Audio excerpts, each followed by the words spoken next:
Wakala wa barabara Tanzania TANROADS umeagiza uanze mara moja mchakato wa kutafuta mkandarasi kwa ajili ya ujenzi wa barabara ya Mafinga Mgololo yenye urefu wa kilomita 80 pamoja na ile ya Nyororo Mtwango yenye urefu wa kilomita 41 mkoani Iringa.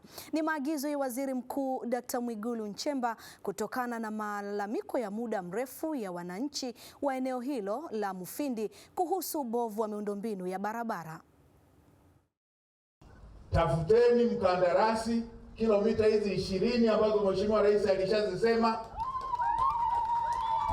Malizeni kupata mkandarasi.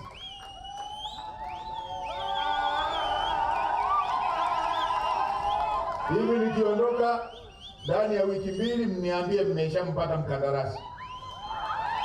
Ni aibu magari yaliyobeba mzigo kukwama.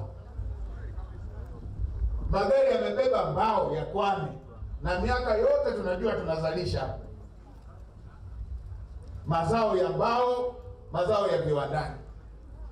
Andikeni barua leo, pelekeni Wizara ya Fedha kupewa advance payment ya mradi ule ambao umeshakaa muda mrefu. Kazi ya